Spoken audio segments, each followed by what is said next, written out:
if there's computer science educators who like have a small number of kids who want to increase the size of their classes. So like maybe they only teach one unit, they want to teach like their entire course load on just computer science.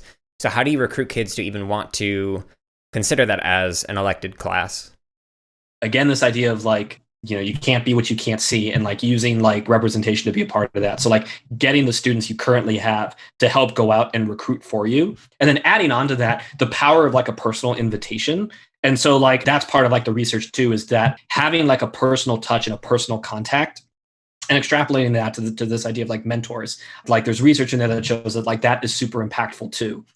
And one of the biggest reasons I think about those is just because like for me, they're like low lift. Like printing out a bunch of posters and putting them on my wall did not take me very much time, but has a huge impact to the students who walk in and see those. Asking some of my students to say, hey, here's like a little flyer about my class. Like think of 5 of your friends who aren't in this class and go invite them to this class and give them this little flyer.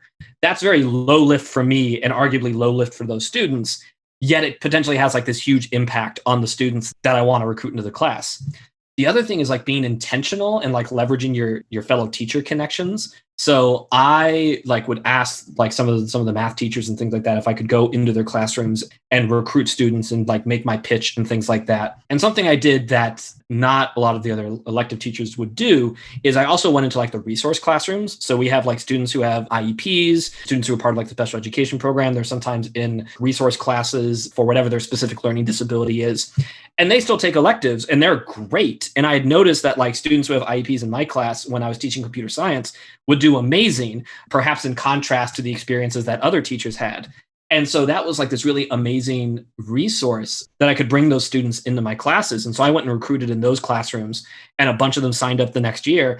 And it was great. Like, again, that idea of like, who you are as a student, like what's your self-perception, to step outside of that and make something creative in computer science is super validating and super expanding.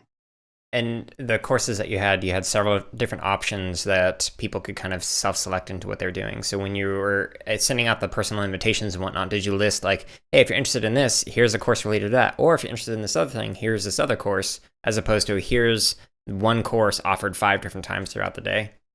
Yeah. And so the way that my school is structured, there was kind of like 2 entryways into like an introductory course. And one of them was like this introductory computer science discoveries-esque course where we did more web design stuff. And this last year I added in like some virtual reality, augmented reality stuff that was really fun.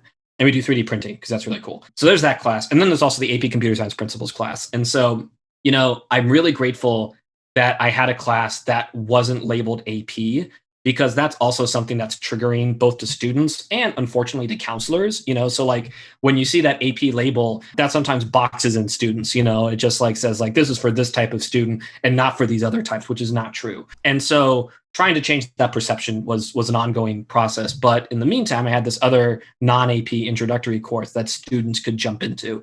And that was one I pitched as like more of kind of like creativity and coding and problem solving. And then the AP course is one that's, with computer science principles, like we focused on like real impacts of technology, and we still did like programming and like impacts on society. And that was like the 2 kind of areas where I pitched those courses. And students could enroll in both. And this last year I had one student enroll in both of them, and that was really fun too. This excerpt of the CSKA podcast is from episode number 47, which is titled From Matthew McMatherson to Cody McCoderson, an interview with Dan Schneider.